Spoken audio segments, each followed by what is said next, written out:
चलो देखो, अब आप इसके पहले आप लोगों ने क्या खत्म कर लिया? समास। समास के बाद अलंकार, अलंकार के बाद रस, रस के बाद छंद। इन सारे टॉपिक को आपने पढ़ लिया, रस, छंद, अलंकार और समास। अब हम लोग संधि, संधि भी और वर्णमाला, इतने टॉपिक को आप अच्छे से कंप्लीट कर लिए। अब हम लोगों को पढ़ना है आज शब्द के विषय में ना। शब्द के बाद फिर वाक्य पढ़ेंगे। तो शब्द में पहले पढ़ना क्या है? शब्द भेद के आधार। देखो शब्द भेद के क्या क्या आधार हैं, यहाँ दिख रहा है, देखो शब्द भेद के आधार। ठीक, शब्द भेद के आधार। शब्द भेद के मुख्य रूप से 8 आधार हैं। कितने? 8।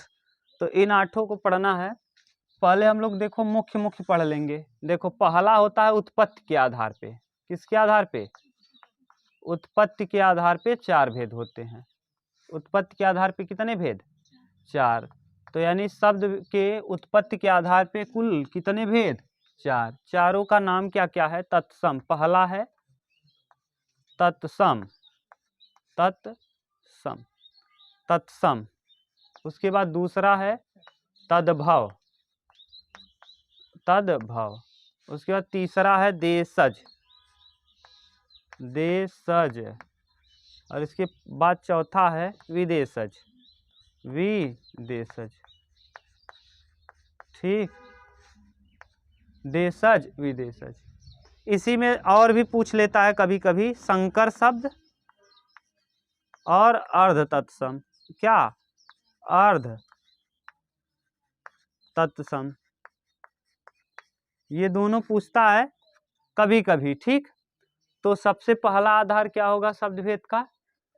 उत्पत्ति के आधार पे। दूसरा आएगा रचना, बनावट या रचना, हाँ रचना या बनावट के आधार पे, रचना या बनावट के आधार पर। तो रचना या बनावट के आधार पर शब्द भेद के इतने आधार होंगे। देखो क्या क्या? रूढ़, यौगिक और योग रूढ़। रूढ़ शब्द, यौगिक शब्द और योग रूढ़ शब्द। तीसरा हो जाएगा योग रूढ़, योग रूढ़। ठीक, रूढ़ शब्द, यौगिक शब्द और योग रूढ़ शब्द। तीसरा आ जाएगा अर्थ के आधार पर। अर्थ के आधार पर, अर्थ के आधार पर 2 होगा। कितने? 2। अर्थ के आधार पे भेद पूछेगा तो आप क्या बताओगे? 2 भेद, एक सार्थक और एक निरर्थक। सार्थक और क्या? निरर्थक। ठीक, अर्थ के आधार पे बता पाओगे? एक का नाम है सार्थक और एक निरर्थक। सार्थक और निरर्थक, निरर्थक। ठीक, सार्थक और निरर्थक। सार्थक के भी 4 हो जाएंगे। सार्थक के कितने? 4। एकार्थी शब्द, एकार्थी, अनेकार्थी। एकार्थी की बात क्या? अनेकार्थी, अनेकार्थी। अलंकार में आपने अनेकार्थी वाला पढ़ा है। और पर्यायवाची, पर्यायवाची। और उसके बाद क्या? विलोम। पर्यायवाची के बाद क्या? विलोम। और निरर्थक में जैसे पानी के साथ पानी, वानी। पानी तो सार्थक है लेकिन वानी निरर्थक है। समझ गए? अर्थ के आधार पे। इसके बाद आएगा शक्ति के आधार पर। किसके आधार पे? शक्ति के आधार पर। शक्ति के आधार पर 3 होते हैं। शक्ति के आधार पे शब्द के कितने भेद? 3 भेद होते हैं। अविधा, लक्षणा और अविधा, अविधा, लक्षणा, लक्षणा। अविधा, लक्षणा और क्या? व्यंजना, व्यंजना। ठीक, उसके बाद रूपांतर, रूपांतर या विकार। रूपांतर, विकार या परिवर्तन के आधार पर 2 प्रकार के, विकारी और अविकारी। रूपांतर या विकार के आधार पर कितने? 2, विकारी और अविकारी। विकारी और अविकारी, अविकारी, अविकारी, विकारी और अविकारी।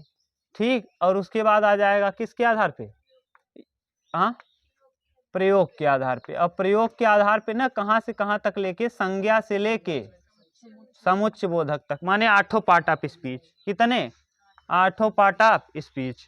समझते हो ना, संज्ञा, सर्वनाम, विशेषण, क्रिया विशेषण, समुच्चय बोधक, संबंध बोधक और विस्मय बोधक। ठीक, ये सब 8 के 8 किसके अंतर्गत आ जाएंगे, हाँ।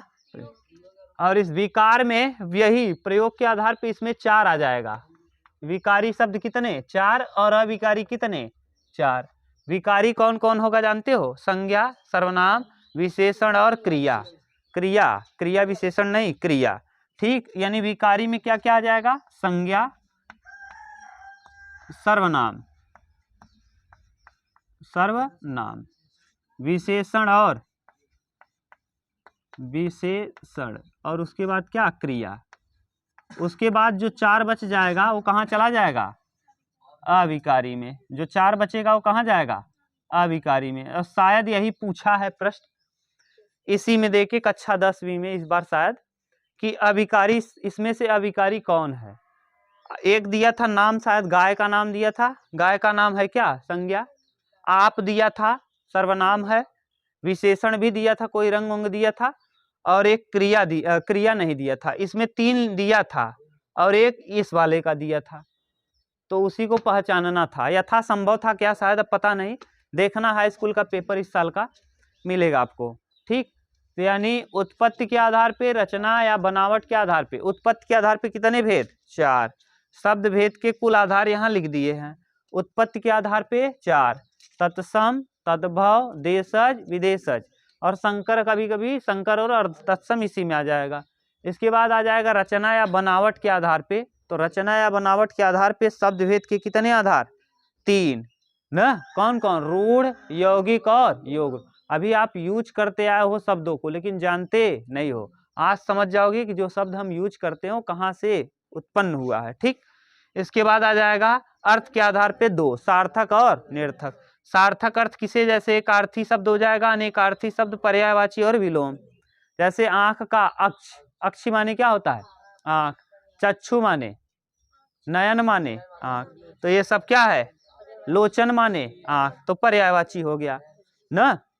अनेकार्थी माने, एक माने अनेकार्थी माने, जैसे हरि का कई अर्थ होगा। हरि माने ब्रह्मा, हरि माने विष्णु, हरि माने बंदर, हरि माने कृष्ण ना। हरि का कई अर्थ है, तो एक शब्द का कई अर्थ है, तो उसी को कहते हैं क्या, अनेकार्थी। एकार्थी का मतलब समझते हो, एक ही अर्थ हो। जैसे जहाँ केवल एक ही अर्थ हो, शेर तो शेर ही, यानी माने केवल केवल एक अर्थ में उपयोग किया जाए, उसके अलावा उसका कोई दूसरा अर्थ न हो। पर्यायवाची समझ गए, विलोम जानते हो, उल्टा। निरर्थक, निरर्थक में जैसे पानी, पानी का हम बोल देंगे वानी ना। चाय, चाय में लगा देंगे वाय, यानी दूसरे व्यंजन में नहीं, पहले वाले में परिवर्तन करते हैं वाय करके, चाय के बाद व लगा करके न, वह व्यंजन करके परिवर्तन किया जाता है। चाय वाय, पानी वानी न। ये खाना वाना, खाना पाना नहीं करना है, खाना वाना वा से बनता है। ये दिया, देगा तो देगा, समझ लेना कि सार्थक का निरर्थक, निरर्थक जब बनेगा, सार्थक का निरर्थक जब बनेगा तो वाह लगा के बनेगा। बिना पानी सानी मत करना, सानी नहीं है निरर्थक, सानी बनता ही नहीं, वह लग के बनता है निरर्थक। निरर्थक कैसे बनता है, वह लग के, समझ गए, ये प्रश्न पूछा है ना, जानते रहो। अविधा, लक्षणा और व्यंजना, इसको भी हम देख लेंगे, फिर विकारी और अविकारी, फिर प्रयोग के आधार पे। तो आज हम लोग पहले चलिए देखिए, अब हम लोग देखते हैं रचना या बनावट के आधार पर। देखो, रचना या बनावट के आधार पे कितने भेद थे, रचना या बनावट के आधार पे शब्द के भेद, बनावट के आधार पर के आधार पर। अब देखो, रचना या बनावट के आधार पे शब्द के कितने भेद हैं, 3 भेद। रूढ़, यौगिक, रूढ़ यौगिक, और क्या, योग रूढ़, योग रूढ़। ठीक, रूढ़, यौगिक और योग रूढ़। रूढ़ शब्द किसे कहते हैं, बोलो, जो जिन शब्दों का एक विशेष अर्थ हो, ठीक, एक विशेष अर्थ हो, यानी उसको तोड़ने पर उसका कोई अर्थ न हो, खंड कुछ हो ही नहीं, खंड करने पर उसका कोई अस्तित्व ही न रह जाए, ऐसे शब्दों को हम क्या कहते हैं? रूढ़ शब्द। ठीक, रूढ़ शब्द किसे कहते हैं? बोलो। जी, जो शब्द किन्हीं दो शब्दों के योग से न बने हों, किन्हीं दो शब्दों के योग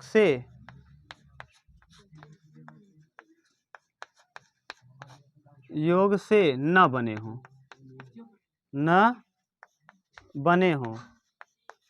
न, और जिनका माने खंड करने पर जिनका खंड न हो, ऐसे लिख लो, जिनका सार्थक खंड न हो, जिनका सार्थक खंड न हो, ठीक। जैसे कल, न, कल, कल का अलग करो, क और ल से कोई मतलब, रात, अलग करो, कोई अर्थ नहीं होगा। कमल या चावल, कोई अर्थ होगा? अलग करोगे? नहीं। यानी जिनको तोड़ने पर कोई अस्तित्व ही न रह जाए, जिनको तोड़ने पर कोई अर्थ न रहे, लेकिन अगर जुड़ा रहे तो इसका विशेष अर्थ हो। कल माने जानते हो आने वाला, कल। रात माने जानते हो, माने जब सूर्य ढल जाए। अब बताओ यौगिक शब्द कहते किसे हैं? यौगिक शब्द को संधि स्वर कहते हैं। ये संधि से बनता है ना, और इसका खंड करने पर यानी इसका विशेष अर्थ होगा, यौगिक शब्दों का अपना अर्थ होगा, और जोड़ करके, दो शब्दों को जोड़ करके बनेगा, और दोनों को अलग कर दोगे तब भी उसका अर्थ रहेगा। जैसे, यानी किसे कहेंगे यौगिक शब्द? जब जो शब्द दो या दो से अधिक शब्दों से मिलकर बने हों,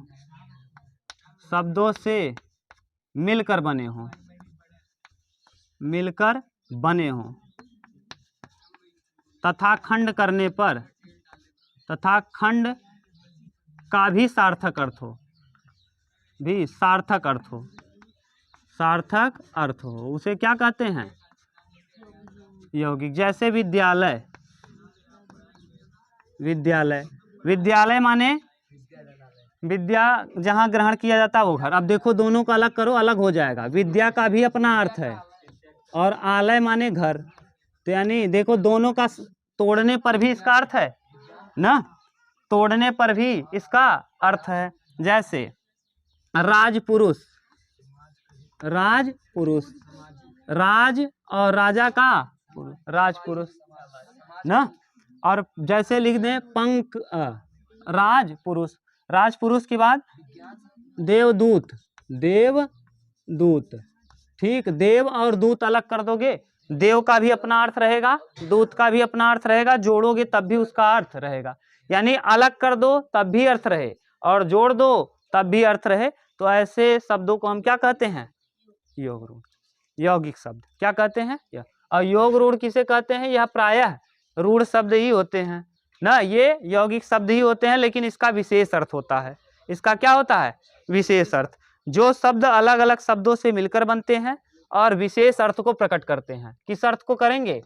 विशेष अर्थ को, विशेष अर्थ, ये यौगिक शब्द ही होते हैं। ये इसमें क्या मिलेगा? यौगिक में इसमें बहुव्रीहि समास मिलेगा, बहुव्रीहि समास, ठीक। जैसे पंकज, पंकज ना, पंकज माने होता है कीचड़ में, पंक प्लस कज, पंकज, पंक प्लस ज, पंक माने होता है कीचड़, और ज माने जन्मा, कीचड़ में जन्मा यानी क्या? कमल। तो इसका एक विशेष अर्थ होगा, पंकज का अर्थ होगा क्या? कमल। जैसे दशानन हम कह दें, दशानन का विशेष अर्थ है 10 हैं आनंद जिसके अर्थात कौन, भगवान शिव। तो बहुब्रीहि समास आप जान लेना, वो सब किसके अंतर्गत आते हैं, योग रूढ़। 10 सिर हैं जिसके अर्थात कौन, रावण। अच्छा सॉरी बोल दिए होंगे, ठीक उतार लो, कहीं दिक्कत नहीं। बता पाओगे रचना बनावट या हाँ ठीक, रचना या बनावट, रूढ़, यौगिक और योग, उतार लो। चलो देख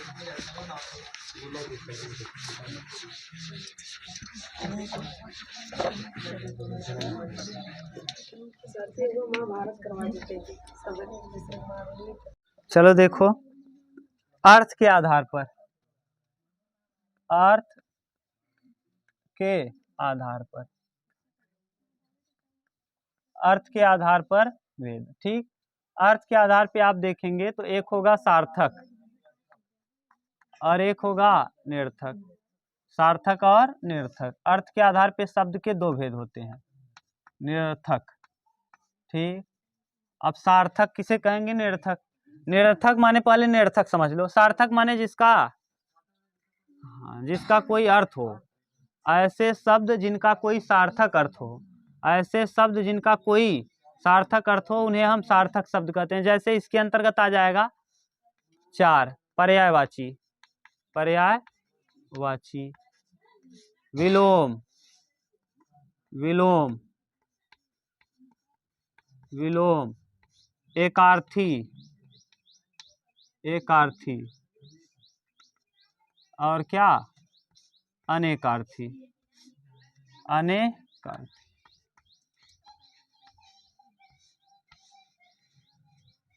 ठीक। तो पर्यायवाची मतलब समझते हो, जैसे अगर हम कहें जलद, जहाँ जलज, पंकज, तोयज, अंबुज, नीरज, जहाँ ज लगा रहेगा सब किसका है, कमल का। और जहाँ द लगा रहेगा, अंबुद, नीरद, सब हो जाएगा बादल का ना। अगर जहाँ ज लगा रहेगा वो सब कमल का, और जहाँ द लगा रहेगा वो बादल, ठीक। ऐसे ही बहुत सारा जानते हो आप पर्यायवाची।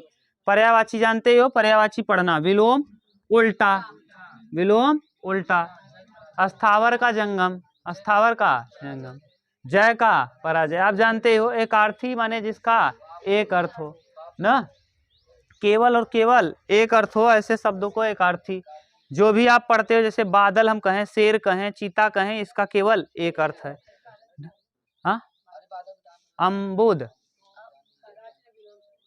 बादल, बादल का पर्यायवाची क्या होगा, अबादल थोड़ी ना होगा, अनेकार्थी। अब देखो निरर्थक शब्द, जिन शब्दों में, जिन सार्थक शब्दों में व लगा करके, इसका निर्माण सार्थक शब्दों में, शब्दों में वह व्यंजन लगाकर बनता है, वह व्यंजन, वह व्यंजन लगा के बनाओगे तो हो जाएगा क्या, निरर्थक। जैसे पानी, पानी तो सार्थक है, वानी लिख दोगे, खाना, वाना, वाना, और चाय, चाय में वाय ना, ये सब क्या है, निरर्थक, ये सब निरर्थक। हाँ, जो यानी जिन सार्थक शब्दों में पहले वर्ण में, यानी पहले वर्ण में वह व्यंजन लगा करके बदल दिया जाए, उसे क्या कहते हो, निरर्थक शब्द, ठीक। इसको आप देखना, अगर हम देखेंगे तो एक एक वीडियो इसका डाल देंगे, छोटा छोटा जो महत्वपूर्ण है, इसको इसको इसको इसको, ठीक, चारों का डाल देंगे, उतार लो।